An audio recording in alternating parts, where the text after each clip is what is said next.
పార్వతీపురం మాన్యం జిల్లా గుమలక్ష్మీపురం మండల కేంద్రం స్థానిక ప్రభుత్వ డిగ్రీ కళాశాలలో ప్రిన్సిపల్ టి శ్రీవరం ఆధ్వర్యంలో సాధికార యోచన కార్యక్రమం నిర్వహించారు.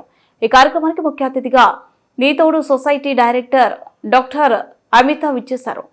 ఈ సందర్భంగా ఆమె మాట్లాడుతూ థర్డ్ జెండర్ పర్సన్ గా పుట్టడానికి మారడానికి గల కారణాలు విద్యార్థులకు వివరించారు. అలాగే సమాజంలో వారిని వివక్షతతో చూడకుండా స్నేహభావంతో మెలిగి వారిని కించపరచడం మాని వారి పరిస్థితిని అర్థం చేసుకోవాలని విద్యార్థులకు సూచించారు. ఈ కార్యక్రమంలో vice principal D Ramaiah, IQ AC member Kalpana తదితర అధ్యాపక సిబ్బంది పాల్గొన్నారు.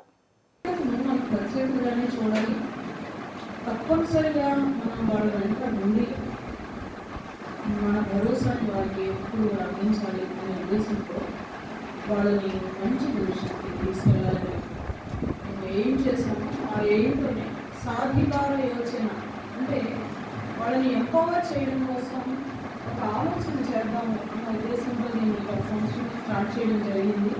దీని వెనుక మన వైస్ ప్రిన్సిపల్ గారు, కళాశాల సిబ్బంది అందరి ఆలోచనలు దీనిలో ఉన్నాయి.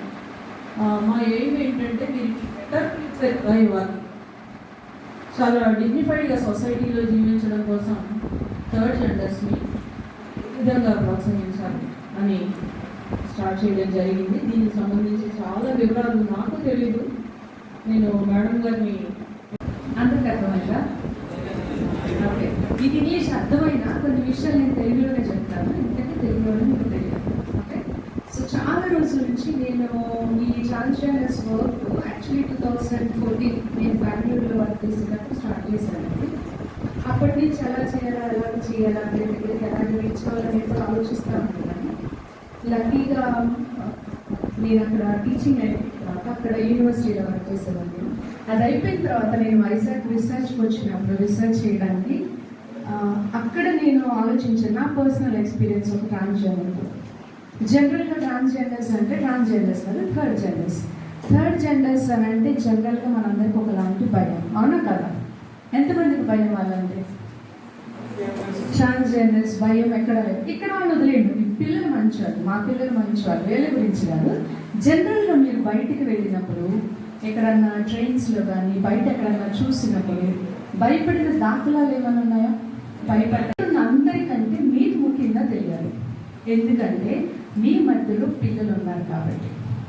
మేము బయట వాళ్ళతో మాట్లాడినప్పుడు, బయట వాళ్ళ గ్రూప్స్ని గ్యాదర్ చేసినప్పుడు మాకు ఎక్కడ ఈ కమ్యూనిటీ ఉన్న గ్రూప్స్ దొరకదు. స్కూల్స్ అవ్వచ్చు, కాలేజెస్ అవ్వచ్చు, విమెన్ గ్రూప్స్ అవ్వచ్చు, ఎక్కడికి వెళ్ళినా పిల్లలు చక్కగా చదువుకొని కాలేజ్ నుంచి చదువుకొని దాఖలాలు ఎక్కడికి కనపడదు. ఒక్క ఈ గుమలక్ష్మీపురం ఏరియా, గుమలక్ష్మీపురం. సో నాకు ఫస్ట్ బెగ్గింగ్ అండి, వీళ్ళు కాలేజ్కి వెళ్ళి చదువుకుంటారంటే వీళ్ళని ఎప్పుడెప్పుడు కలుద్దామా అని ఎదురు చూసేదాన్ని. తర్వాత 2020 అనుకుంటా వచ్చి వీళ్ళందరినీ కలిశాను. మరి వీళ్ళకి ఎంతమంది కలిసారు నాకు తెలియదు, కొన్ని ఫెమిలియర్ కేసెస్ ఉన్నాయి. సో నేను రీసెర్చ్ డేటా కలెక్షన్కి వచ్చినప్పుడు కొంతమంది పిల్లల్ని కలవడం, మిగిలిన కొంచెం పెద్దవాళ్ళందరినీ కలవడం అంతా జరిగింది. ఆ తర్వాత రీసెర్చ్ అయిపోయిన తర్వాత ట్రాన్స్జెండర్స్ ఐడెంటిటీ కార్డ్స్కి అప్లై చేస్తున్నప్పుడు నేను అప్పుడు వచ్చి కలిసింది జస్ట్ మేము ఇంటర్సెక్స్ చిల్డ్రన్ అనే వాళ్ళు ఎవరంటే జనరల్గా ఆడపిల్లలు పుట్టినప్పుడు ఆడపిల్లల అవయవాలతో, మగపిల్లలు పుట్టినప్పుడు మగపిల్లల అవయవాలతో పుడతారు.